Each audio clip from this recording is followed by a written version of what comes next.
po, magandang mga araw mga idol. Ito po ako sa lugar ni tatay, kung saan po ay may pinuntahan po ako kahapon at hindi ko po sinasamahan. Ito po, napagamot na po siya. Ito po si tatay. Salamat po sa mga mabubuting puso na tumulong sa kanya para po siya ay mapacheck at magamot. Ito po si tatay. Tatay, pasensya na po kayo kahapon kung hindi ko po kayo nasamahan sa papagamot nyo. Sige, okay. Dahil may pinuntahan po ako talagang importanteng bagay. Tay, kamusta na po yung papagamot nyo kahapon? Medyo maganda-ganda. Medyo nawala na yung medyo. Asan po yung yung ibigay sa inyong gamot sa check-up nyo? Dito. Tingnan ko nga po. Oh. Ayan po, napaka the best. Ito po. Ito po yung mga gamot, oh. Ano po sabi ng doktor, tatay? 3 beses yan sa isang araw. Ito po. Oo. Okay pa, ano nararamdaman nyo ngayon? Anong makainom kayo niyan? Maganda-ganda. Oh.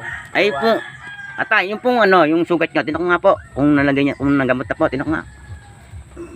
Asan po? Ayun, nagamot na, oh. Okay po. Maraming pong salamat sa talagang tumulong dito kay tatay. Okay. Ito po si tatay, nagkakape. Tay, anong kape tay? Kape ka muna. Sige po, salamat po. Ito po, sasaing si tatay, oh. Saing. Talagang panaman po sa isang tao lang. Ayun po. Ito nyo po. Talaga naman po. Ito po yung bahay niya talaga. O, tingnan nyo po. Mga idol, oh. Po.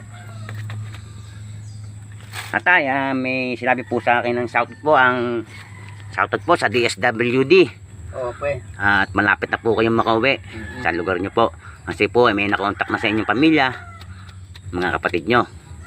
Nakausap pa lang yun. Opo, nakausap na. Kahapon, pinuntahan ko po.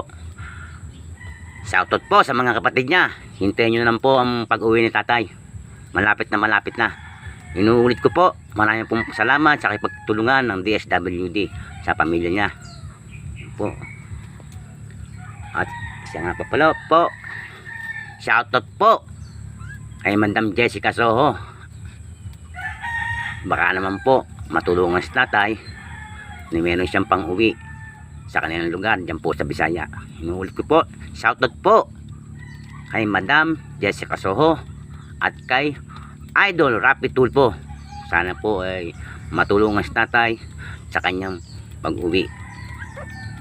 Na isip paano po ay meron siyang mabaon sa kanyang pag-uwi po dyan sa lugar nila sa Bisaya. Maraming pong salamat. Wala nang trabaho, matagal na raw akong hindi nagtrabaho. Right. Sige po. Sige po, huwag kayong mag-alala. Matagal na akong hindi nagtrabaho. Okay po. Napakahirap talaga ng buhay. Idimos na lang ako. O tatay, huwag kayong mag-alala. At malapit na kayong makauwi. At salamat po at nagamot na po kayo. Inuulit ko po, maraming pong salamat na tumulong kay tatay sa kanyang pagpapagamot.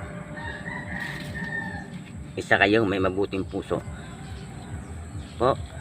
Tatay, wala na po kayo masasabi, tatay? Ay, maraming salamat ng pagtulong nila. Okay, yun yung pinakamaganda sinabi nyo. Maraming salamat. Okay po. Tingin naman po, yan ang sinasaingan niya. Ito po talaga yung bahay niya. Talagang kailangan po talaga ang tulong niya. Sige po tatay. Okay. Hanggang dito na lamang po. Ako po ay alam niyo naman po, maghahanap buhay pa. Abangan na lang po ang pag-uwi ng tatay. Maraming salamat na lang. Pagtulong. Okay. Sige po tatay. Okay. Magandang araw po sa inyo. Hanggang dito na lang po. Thank you for watching. God bless you all. I love you all.